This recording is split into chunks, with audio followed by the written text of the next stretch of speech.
Track 2.5. Unit 5. Speaking. Exercise 2. Hey, Tina. Do you want to go into town after school?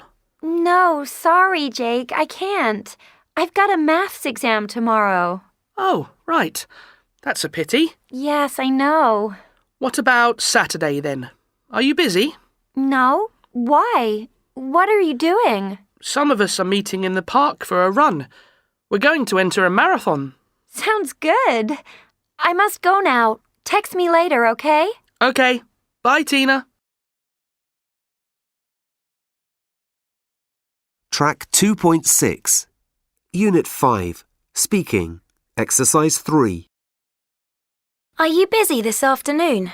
Yes, I've got basketball practice. Do you want to go to the cinema after school tomorrow?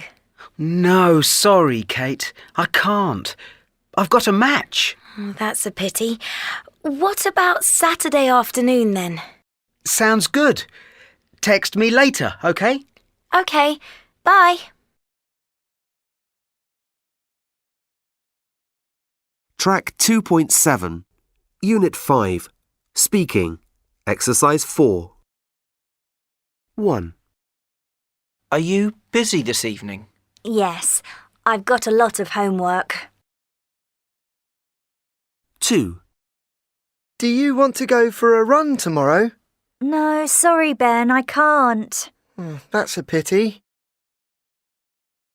3. What about Friday evening then? Sounds good. Text me later, OK?